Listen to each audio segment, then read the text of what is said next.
Topic है building temples, mosque and tents. Last video में हमने देखा कि इंजीनियर्स ने क्या स्किल लगाया था बिल्डिंग्स को बनाने के लिए, कौन सी टेक्निक यूज की थी, ये सब हम लास्ट वीडियो में देख चुके हैं। और देखिए जो कि आजकल क्या है, लोग बाग अपनी पावर और वेल्थ को दर्शाने के लिए क्या करते हैं, बड़ी बड़ी कार ले लेते हैं, बड़े घर ले लेते हैं। बट पुराने समय में ये सब नहीं था। राजा जो थे, रूलर्स जो थे, वो अपनी पावर और वेल्थ को दर्शाने के लिए क्या करते थे, बड़े बड़े टेम्पल्स बनवा देते थे, मॉस्क बनवा देते थे। लास्ट वीडियो में मैंने आपको राजराजेश्वर टेम्पल के बारे में बताया था। यह टेम्पल राजा राजादेव के द्वारा बनवाया गया था। ये राजा थे वो टेम्पल्स का नाम भी अपने नाम के साथ में बनाते थे, यानी अपने नाम के जैसा ही वो बनाते थे। जैसे कि राजा देव ने अपने टेम्पल जो उन्होंने बनवाया था उसका नाम रखा था राजराजेश्वर टेम्पल। और वो क्या कहते थे कि अपने आप को लाइक अ गॉड मानते थे। जैसे बड़े बड़े जो टेम्पल्स होते थे वो राजाओं के द्वारा बनाए जाते थे, और जो छोटे छोटे टेम्पल्स होते थे वो उनके अलाइज और सब कोऑर्डिनेट के द्वारा बनवाए जाते थे। देखिए जैसे जैसे हिंदू साम्राज्य खत्म हुआ, मुस्लिम साम्राज्य आया, तो मुस्लिम लोग जो आए, मुस्लिम सुल्तान जो आए, जो बादशाह आए, वो अपने आप को क्या कहते थे, शैडो ऑफ गॉड बताते थे। शैडो ऑफ गॉड यानी खुदा का पैगंबर अपने आप को बताते थे। और जो हिंदू राजा थे वो अपने आप को लाइक अ गॉड बताते थे। तो दोनों में सिमिलैरिटी एक ही है कि वो दोनों भगवान का पैगंबर अपने आप को मानते थे। एक इंस्क्रिप्शन में जो कि क्वत अल इस्लाम मॉस्क पर है, उसमें लिखा है कि अलादीन जो थे, अलादीन खिलजी, वो एक ऐसे ही किंग थे जो कि खुदा के पैगंबर थे। इसमें एक उनके पास में क्या क्वालिटी थी, मोस एंड सुलेमान जैसी क्वालिटी थी। मोस कौन थे? मोस हैं जो कि मूसा के नाम से लिया गए हैं। मूसा जो है कुरान बुक में लिखा गया है कि मूसा जो थे वो बहुत खुदा के पैगंबर थे। और सलमान जो थे, सलमान एक महान और ज्ञानी राजा थे।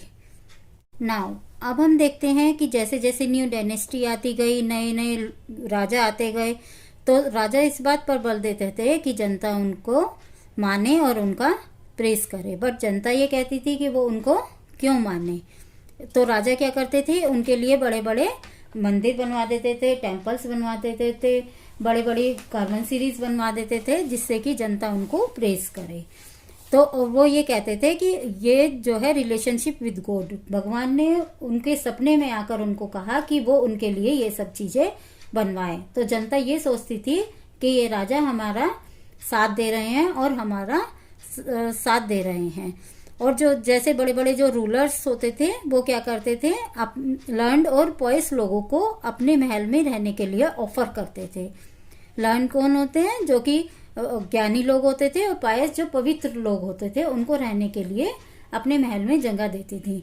जिससे वो और उनसे ये कहती थी कि आप अपना वर्क करो और आपकी फैमिली का ध्यान हम रखेंगे। नाउ एक वर्ड है जस्ट किंग। जस्ट किंग कौन होता है? जिसके कि समय में कोई भी प्लेंटी ना हो, यानी उसके समय में कोई भी कमी ना हो किसी भी चीज की।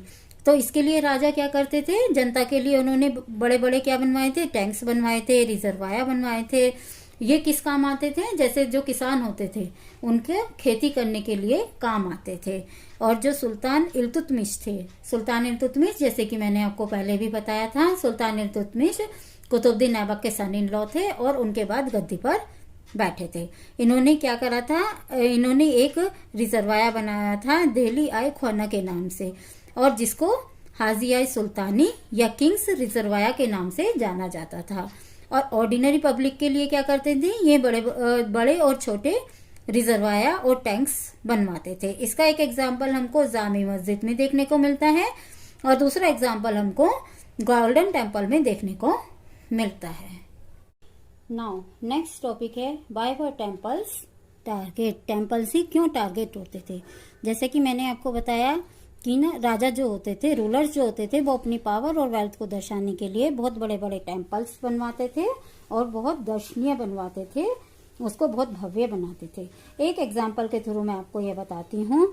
इन अर्लियर 9th सेंचुरी में जो एक राजा थे, पांड्याज राजा थे, श्री मारा और श्री वल्लभा, उन्होंने सिन्हरी रूरल सेरावन को हराया और वहां से एक बुद्धिस्ट स्टैचू ले आए जो कि सोने का था, और अपनी राजधानी मदुरई में लाकर उसको स्थापित कर दिया। वे बुद्धा को मानते थे। अब आप कहेंगे कि आपको यह कैसे पता चला। ये हमें एक धमाकित्ती नाम के एक कॉलिनर थे जिन्होंने अपनी इंस्क्रिप्शन में इस बात को लिखा है। जब सेना 1 हार गए और वो स्टैचू ले गए तो उसके बाद में कौन आए, सेना 2 आए। उन्होंने पांड्यास पर हमला किया और उनकी राजधानी मदुरई पर हमला किया और वहां पर वो सोने के स्टैचू को ढूंढने का प्रयास करते रहे। जब राजा पर अटैक होता है तो उनके मंदिरों पर भी अटैक होना स्वाभाविक है। नाउ नेक्स्ट एग्जाम्पल है चोला एम्पायर, राजा राजेंद्र 1। चोला एम्पायर बहुत ही बड़ा एम्पायर था जिसमें जो राजा थे वो दूर दूर से राजाओं को हराकर वहां के सिंबल जैसे मंदिरों से लाकर मूर्तियों को स्थापित करते थे। और वे कहाँ से क्या क्या लाए, चलिए अब हम देखते हैं। Asana pedestal from the Chalukyas, a Ganesha statue and the several statue of Durga, a Nandi statue from eastern Chalukyas, an image of Bhairava यानी शिवजी और भैरवी यानी पार्वती जी का स्टैचू कलिंगा ऑफ उड़ीसा से लाए थे और Kali statue of Palas of Bengal से लाए थे। और ये क्या करते थे, इनको लाकर अपने मंदिरों में स्थापित करते थे। हिंदू रूलर्स जो थे वे तो अटैक करते ही थे, बट जो बाहर से इस्लामिक रूलर्स आए थे वे भी मंदिरों पर अटैक करते थे। जैसे मोहम्मद ऑफ गजनी, ये क्या थे, इन्होंने सोमनाथ पर 11 बार हमला किया और वहां पर लूटपाट की और अपनी नई सिटी गजनी को डेवलप किया। मोहम्मद गजनी जो थे वो कोई राजा नहीं थे, ना वो पावरफुल थे, बट फिर भी वे अपने को हीरो ऑफ इस्लाम बताते थे।